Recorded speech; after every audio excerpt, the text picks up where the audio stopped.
Say it with me, people.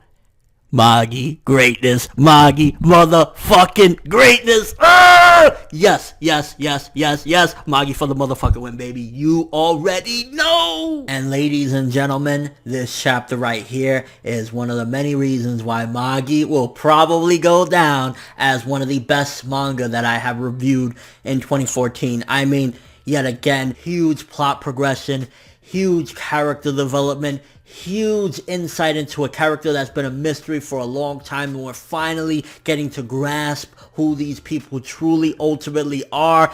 Epicness all wrapped in one.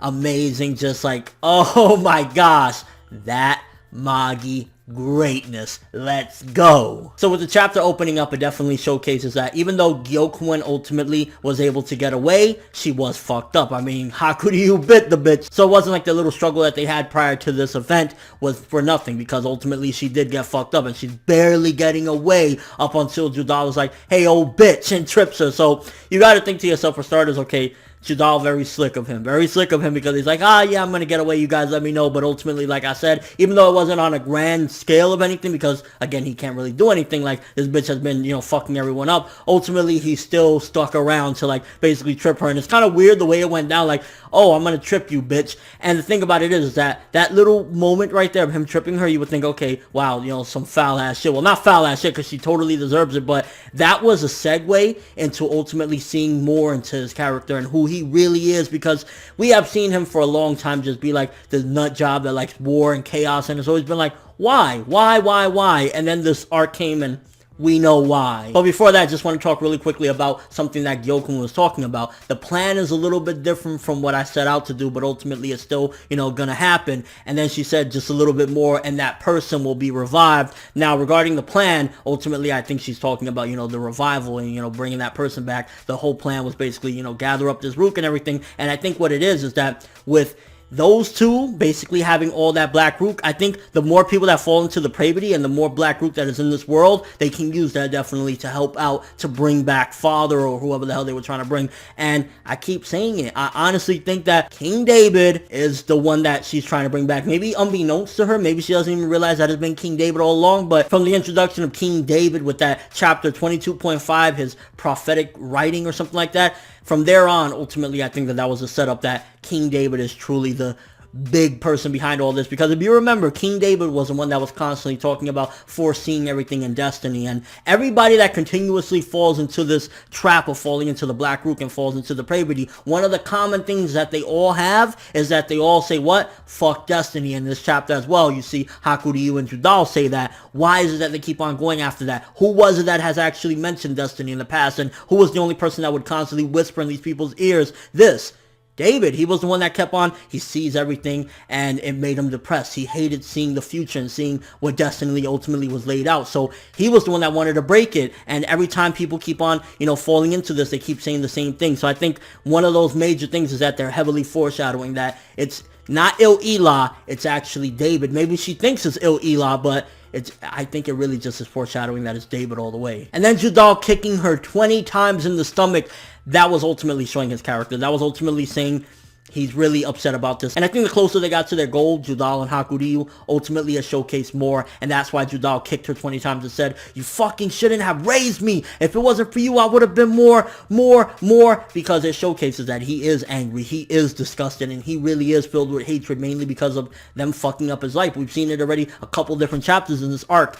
He is like who he is because he just resents the fact that he couldn't have a normal childhood. He had to be raised by these people. Why did they do this to him? He could have been a happy person. And it's like, I think he envies Aladdin. I think he wishes he could be Aladdin. But at this point, the Black Rook is so, in him that is like, well, it's too late to turn back now. I'm already too far gone. I can't go back down that route. So he was like, this is because of you. And that's why he just kept on giving it to her. And I think the perfect duo ultimately was written that it had to be those two that teamed up, because both of them were basically like surrogate brothers. They both were raised by this bitch in one way or another. They both went through hell, and ultimately they were like perfect for each other because they both wanted to take this bitch out. And I think it was so good that it wasn't like, oh, we don't know if it was Gyokuen or it was actually, his mother or whatever. I think the fact that we saw that smile after she was basically pleading with him, no, what's going on? I'm your mother or whatever. And even though it was like, Yeah, you think I give a fuck about that? Hakuryuu once again showing his will as strong as ever. It was a lot better that she smiled after that. So that way it didn't add any extra burdens of like questioning, oh wow, did I actually kill just my mother and not Gyokuen? No, he knows full well now that it was Gyokuen. His mother's been gone for a long time. Who the fuck knows what happened? Although I would argue that I think a small piece of his mother was inside of there, because she just kept on saying Hakuryuu over and over, almost as though it was something that she really wanted to say his name or something. It was a little bit more meaning, I felt, to her consistently saying Hakuryuu, Hakuryuu, even when she got beheaded, which, yeah, that Magi greatness, people, no fucking punches pulled, and I don't even know if we'll get a season 3. That's how dark shit has gotten, but yeah, well, that's another time for another video, whatever.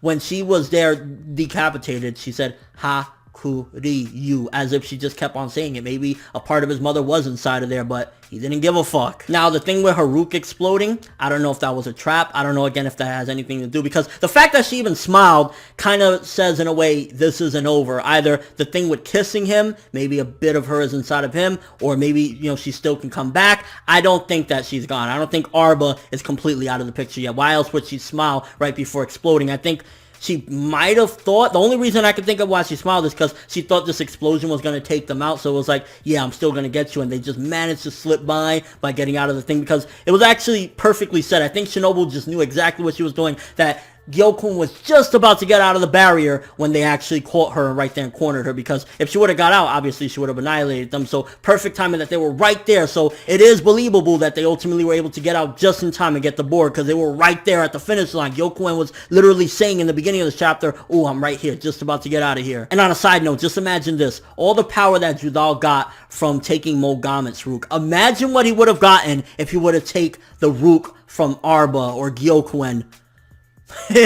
He would have been something no one can fuck with. To be honest with you, if it wasn't for this barrier, they would have lost. They would have easily gotten annihilated. This barrier was the only thing that helped them stay in the game, and I think they can definitely utilize this in the future, because, for example, all the people that have all these household vessels, all these metal vessels and everything, they can, you know, do some demolition. But if they can somehow work this barrier into their game and somehow be able to take everyone else's magic, but maybe still use their magic, if they can find some sort of basically cure to them being inside the barrier but still able to use the magic, it's a trap fucking worth genius gold. And then that's when it started going more into the character. Like this chapter, we got again progression from basically, you know, Gyokuen's death, ultimately finishing up that part of the arc, and this arc in general, finally getting one of the goals that has been a long time goal for Hakuryuu seemingly over. Seemingly, because nothing isn't as it always seems. So seemingly over, we advance from that.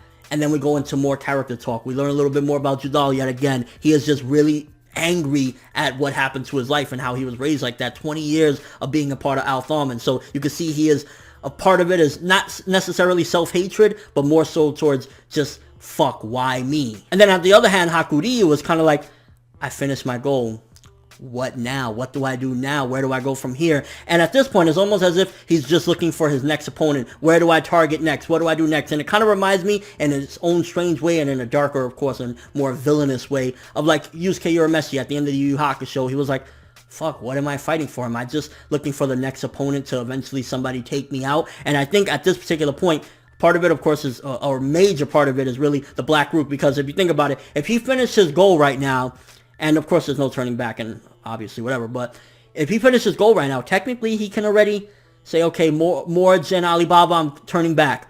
But he can't, because he's already too far gone, especially that he got blood on his hands, his own mother. He's too far gone. It's never going to happen again. And I think the chapter was solidifying that as well, above everything else, when we were going more into the characters. Like, there's no going back. And then that setup when he's like, I'm gonna kill Ren Cohen. And let's be real here, he don't give a fuck. Like, he was listing out Alibaba's reasons to try and kill him. Like, you know, he's changing the world and taking everyone's identities away and everything. Like, let's be real here, you're just using that as an excuse. While legitimately, yeah, that would be a reason to attack him, ultimately you don't give a fuck about that. And I think that this little arc right here helped to just mold Hakuryuu into a force to be reckoned with. I think if in the next chapter we diverge away from this scenery, ultimately the next time we see Hakuryuu, it's going to be that he's basically like even stronger and has an even bigger army. And maybe it's just me, but that small panel at the bottom of one of the pages where we see like a smile and it's supposed to be Judal's, it definitely gave me a Gyokuen vibe, because Gyokuen was the only one that usually has that smile with the very thick black outline. Now it could just be me overanalyzing it,